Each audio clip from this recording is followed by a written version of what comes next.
¿Qué tal, mis queridos amigos? ¿Cómo estáis? Espero que vayan muy bien por ahí. La pregunta del millón. Coches que sean muy económicos y que sean fiables. Prácticamente una cuadratura del círculo, una misión imposible. Quizá esta es una de las tres preguntas más habituales que me hacéis por todas las vías de comunicación posibles, sobre todo en los comentarios de los vídeos, pero también por email. Y a mí realmente me ponéis en un compromiso absoluto. Imaginad el típico email que te llega de una persona que se quiere comprar un coche usado, tiene poco dinero, y te dice: Juan Francisco, me quiero comprar un coche con un motor JTD, da igual la marca, de 115 caballos, el coche tiene 230.000 kilómetros. ¿Y tú qué le dices? ¿Me va a salir bueno?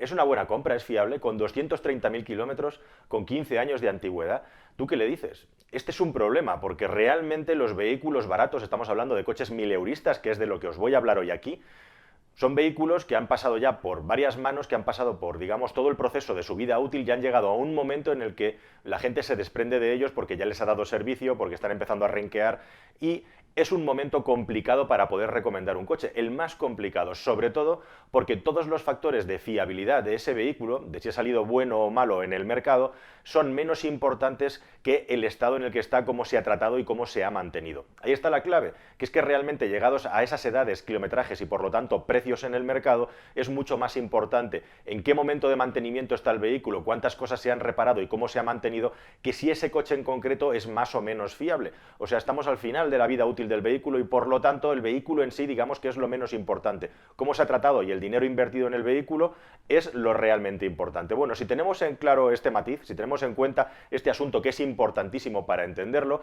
realmente no tendría mucho sentido grabar un vídeo recomendando coches, pero sí que hay algunas buenas prácticas a la hora de intentar comprar un coche mileurista y yo me voy a mojar y te voy a recomendar algunos vehículos en concreto que creo que te pueden salir bien, con algunas generalidades, como digo, pero también con algunos vehículos en concreto. Así que venga, no me enrollo más, vamos a ello.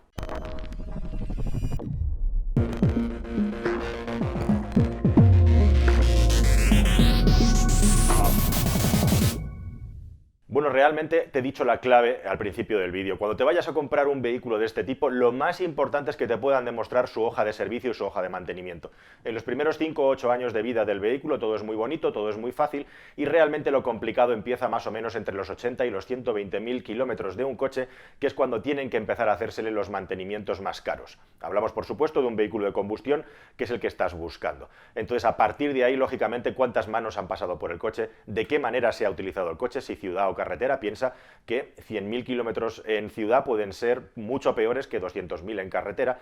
Cómo de cuidadosa era la persona a la hora de tratar el coche y de conducirlo, las personas que lo han tenido. En definitiva, al final, ese coche que va a llegar a tus manos, cuál es el tratamiento de mantenimiento que ha tenido. O dicho de otra manera, el coche menos fiable del mundo en los rankings, si está muy bien mantenido, puede ser más interesante que el coche más fiable del mundo si no se le ha tocado nada y no está bien mantenido. O, de hecho, puede ser mucho más importante que el valor del coche en sí, el mantenimiento que tiene, en el sentido, estamos hablando siempre, me he marcado el límite de 1.500 euros. Imagínate que hay que hacer un cambio de embrague próximo, un cambio de una correa de distribución, una operación importante en el motor, en la suspensión.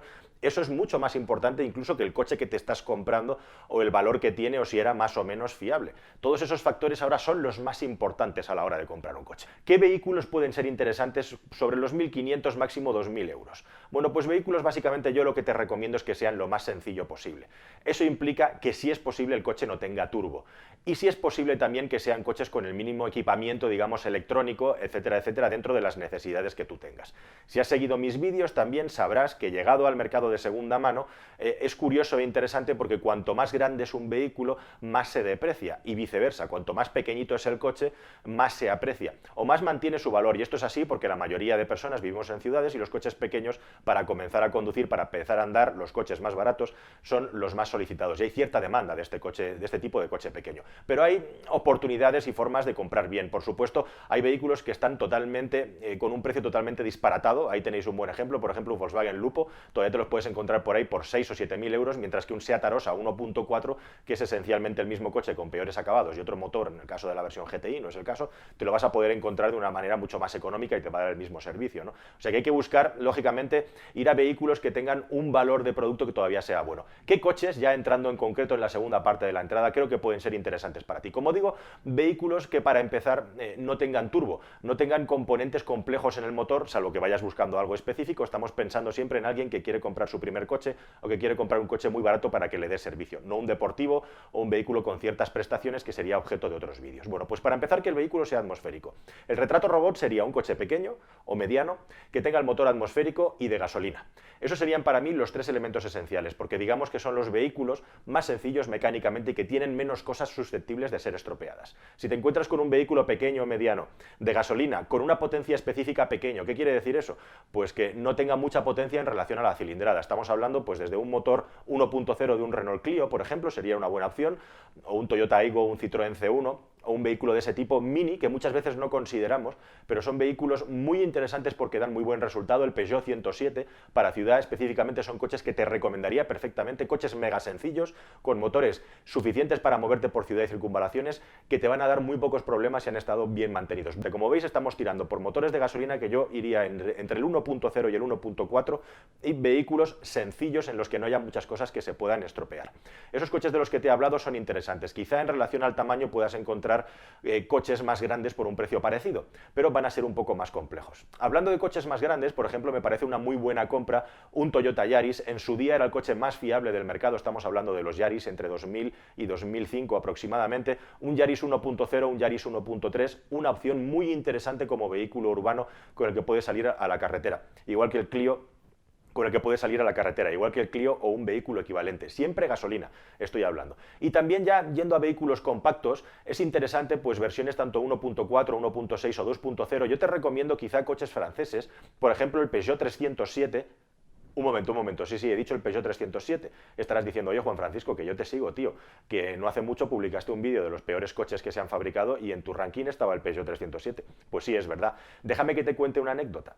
Hace unos días estuve sentado en una mesa comiendo con un alto directivo de PSA que lleva ya años en la empresa y no sé cómo en la mesa salió mi ranking de coches, alguien lanzó la pullita ahí, teniendo, además como tenía a mi lado a un alto responsable de PSA, y se habló de que el 307 había salido en mi ranking.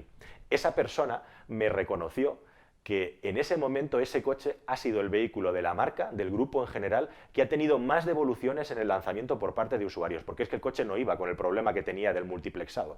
Y aquí tenemos una de las claves también a la hora de recomendar un coche minimalista, es que puede haber coches que salgan muy poco fiables al mercado, que salgan con muchos problemas, pero luego esos problemas se van corrigiendo en sucesivas generaciones, o incluso ese problemón gordo, el dueño que compró el coche se lo tuvo que tragar y ya lo tiene arreglado, ¿no? Como que a un Volkswagen, por ejemplo, se le caiga las ventanillas, cosa que les ocurría prácticamente a todos en algún momento en todos los Volkswagen de buena parte de este siglo. Es un ejemplo el de las ventanillas, muy gráfico, pero también el problema de los 307. Estos problemas endémicos de estos coches que se pueden acabar resolviendo ya sea con una versión más anterior o porque el dueño lo ha resuelto comprando la pieza, tú ya no te lo puedes tragar, no te lo vas a tragar. Esa es una de las pocas ventajas que tiene comprarse un coche mileurista, que si ese coche tenía un defecto grave y ha llegado hasta aquí, es muy probable que ese defecto ya esté solucionado. Con el 307 pasa eso, si te quitas todo el rollo del multiplexado que se tragaron los usuarios y compraron ese coche por primera vez, tienes un electrodoméstico estupendo. Un coche 100% recomendable, pues igual un 307 o un Megane de gasolina, un 1.6, un 1.4 en el caso de algunas otras marcas, o un 2.0. Es interesante, por ejemplo, en el 307 o en el Ford Focus 2.0, que al ser motores de gasolina ya con cierta potencia, 130, 140 caballos, en esa época eran considerados coches deportivos, no corren un pimiento realmente, pero ya puedes salir con ellos a carretera. Y es posible que hubiera mucha gente que los desdeñara, porque en esa época todo el mundo ya por esas potencias y para salir a carretera compraba diésel. Así que puedes encontrar estos coches de gasolina, especialmente los 1.6 y 2.0, a un precio muy interesante en el mercado, y yo recomendaría comprar este tipo de vehículos. Por ejemplo, el 307 es por lo demás un electrodoméstico fantástico, si puedes acceder a uno de ellos, siempre, repito, de gasolina. Hablando de tamaños un poco más grande, a mí hay un vehículo que me gusta mucho, no es el vehículo más fiable del mundo, pero por ejemplo un Ford Mondeo 2.0 de gasolina también es un coche súper interesante que puedes encontrar a precio de derribo. Te los vas a encontrar en muchos casos, desgraciadamente, con bollos, con los paragolpes desconchados, con los faros con cataratas, si la persona no los ha cuidado bien, pero, con la tapicería ya un poco gastada, pero es que estamos hablando de coches que están al final de su vida útil, ¿no? El Mondeo lo recomiendo porque dentro de su categoría,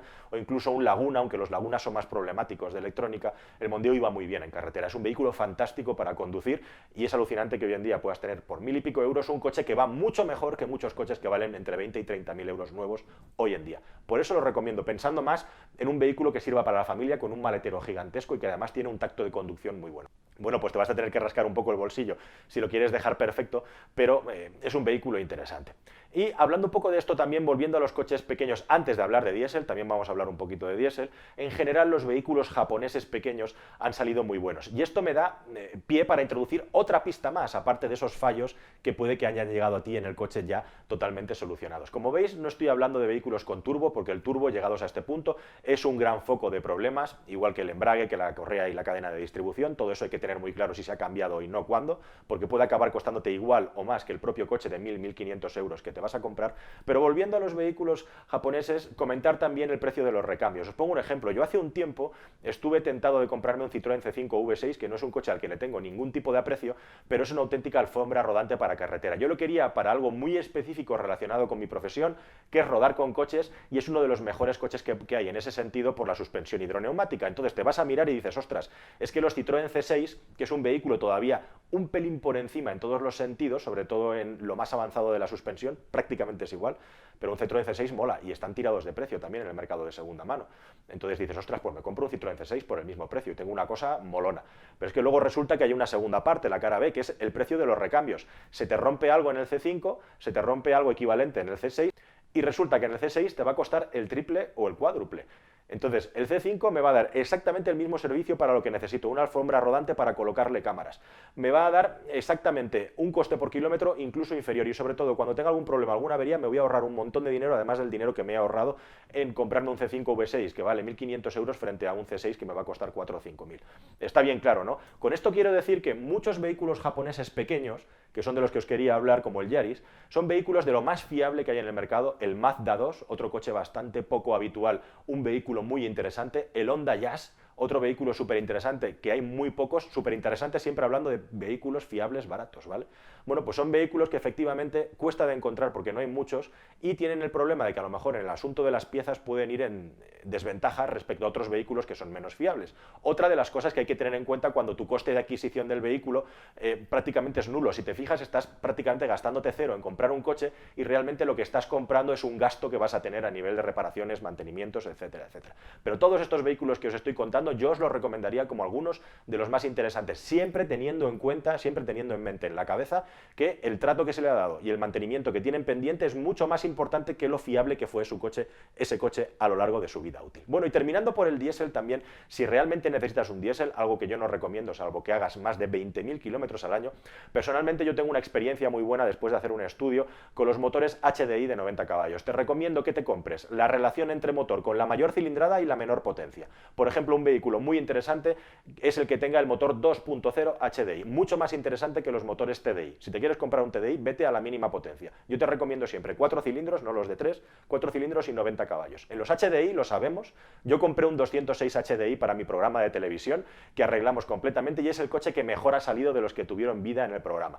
Y hay una pista, un indicio de que estos motores duran muchísimo y es que es difícil encontrarlos en los desguace. Hay mucho más TDIs que HDIs, aunque se vendieron muchísimo de los dos tipos de motores. Así que si te quieres comprar un diésel, búscate un HDI de 90. No está exento de problemas, por supuesto, y más si el coche tiene más de 200.000 kilómetros. Se te van a ir los caudalímetros, vas a tener problemas, pero son motores muy robustos. Es muy difícil que el motor te pete y desde luego lo que no te recomiendo para nada es que te compres versiones TDI ya con estos kilometrajes y edades de 110, 130 y 150 caballos. Búscate mucha cilindrada de motor diésel antes de la miniaturización, es decir, motores diésel de 90 caballos, de 85 caballos y el motor lo más grande posible, el bloque lo más grande posible. Bueno amigos, pues ya habéis visto, he ido trasladando algunas pistas sobre recomendaciones generales y algunos modelos en concreto de distintos tamaños dentro de este vídeo. Por supuesto, este vídeo dura lo que dura, esto necesita un análisis, a lo mejor podemos hacer más vídeos en el futuro, pero yo os pido también que comentéis qué os parece esto que he comentado, que lo completéis, que interactuéis, que contéis vuestra experiencia, porque aquí haciendo todos, digamos, piña y juntando nuestros cerebros van a salir un montón de informaciones interesantes. Yo creo que como primera toma de contacto no está mal, ¿no? Si queréis retomamos este tema y hablamos de coches de 3.000 euros, de 6.000 euros, etcétera, etcétera, etcétera. Como digo, es un tema que me encanta que me preguntéis, es súper interesante y creo que de esta manera podemos ir ayudando a la gente. Por cierto, que sepáis también, como he dicho al empezar, que recibo de 20 a 40 correos cada día de gente pidiéndome consejo para comprar un coche. Entended que humanamente me es imposible contestar a todo el mundo. De hecho, he decidido no contestar a nadie, porque me parece muy injusto que según donde me pillo, cuando me pille, algunos les conteste y algunos no. Como muy bien decía aquí un espectador, lo que voy a intentar es, cuando esto no ocurre, cuando no contesto, juntar consultas y así, encontrando casos en los que hay muchas personas que están metidos dentro de ese conjunto, de ese caso práctico, poder dar una respuesta global para todos. Es lo que estoy intentando humanamente y modestamente hacer con este vídeo. Y nada más, queridos amigos, espero que en el futuro, como digo, sigamos comentando esto, sigamos interactuando y podamos ir un poco desvelando qué cosas hay que hacer a la hora de comprar un coche usado, porque hay muchísimo terreno y camino aquí que contar. Un placer estar aquí con vosotros. Qué bien ha salido este vídeo, ha salido muy fluido. Nos vemos próximamente. Hasta luego. Adiós.